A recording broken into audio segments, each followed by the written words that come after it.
حبيبتي، اوعي تتوتري، مكملة معاكي وبجيب لك افكار وتركات بسيطة هتساعدك عشان نتغلب على التوتر اللي بيزود مقاومة الانسولين.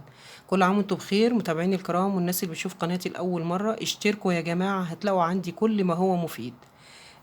الدبابيس، مين مننا الصبح وهو بيظبط الطرحة ما تشكشكش وما توترش، والدبابيس اتفركشت وقعت منه على التسريحة، وقعت منه على الارض. الفكرة بقى اللي انا جايبها لكم هنستخدم فيها المسدس الشمع. المسدس ده صغير، فالشمع بتاعه ده التلاتة دول ب10 جنيه. المايسترو بتاع الفكرة بتاعتي او الحاجة الرئيسية اللي هو السفنج المضغوط، وجبته من عند الراجل اللي بيصلح الابتراهات او اللي بيبيع سفنج مضغوط. بالنسبة لي انا ساكنة في 6 اكتوبر، فجبته من سوق السادس المركزي، وانا كنت نزلت فيديو بسوق السادس المركزي ده وقلت لكم فيه من الابره للصاروخ. زي ما انتم شايفين كده انا حاولت ارص كل مجموعه الوان في مساحه لوحديها او في جنب لوحديها، ومن الجنب كده رصه الابر. هكمل رص الدبابيس ورص الابر، وهلزقها في مكان هقول لكم عليه. خليكم معايا. رجعت لكم تاني يا جماعه، اهو لزقتها في المرايه بتاعه التسريحه، جنب الحرف ده حرف المرايه، ورحت لازقه فيها بالمسدس الشمع. بتسخنيه وبتلزقي السفنجة زي ما انتوا شايفين كده، رصة كل مجموعة ألوان في جنب لوحده، بحيث لما أمد إيدي ما تشكشكش وأجيب اللون بكل بساطة، وما تلجلكش ومفيش حاجة تقع مني وما توترش، لأن التوتر بيزود مقاومة الأنسولين. خليكم معايا.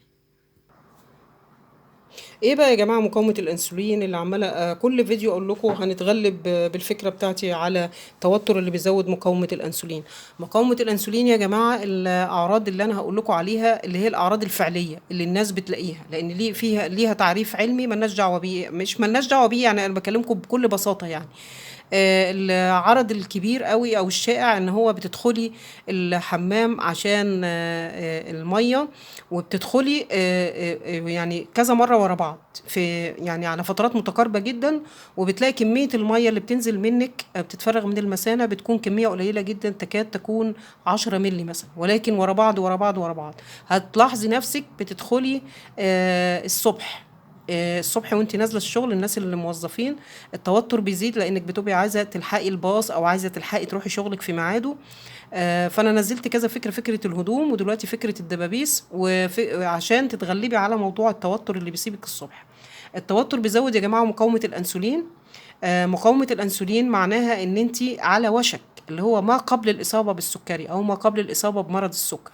طبعا لو انت اتغلبتي على التوتر وما ما ساعدتيش مقاومه الانسولين انها تعلى، ممكن بفضل الله انك ما يجيلكيش سكر او تشفي ومقاومه الانسولين او تبتدي تقل.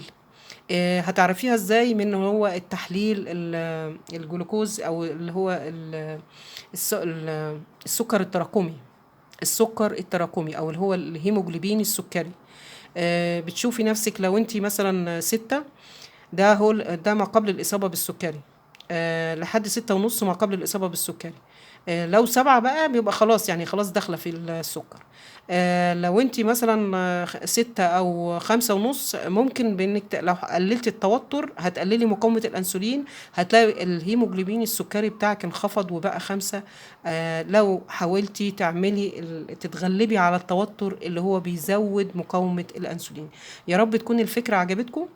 اشتركوا معايا يا جماعة، هتلاقوا عندي كل ما هو مفيد، والناس كلكم يعني نوروني وبالتعليق الحلو واللايك والشير. الناس اللي معايا في القناة اللي بيحبوني ما تنسوش التعليق يا جماعة، ما تنسوش التعليق واللايك، لان ده بيخلي القناة تستمر في اليوتيوب. كل عام وانتم بخير، واستنوا مني افكار جديدة. السلام عليكم.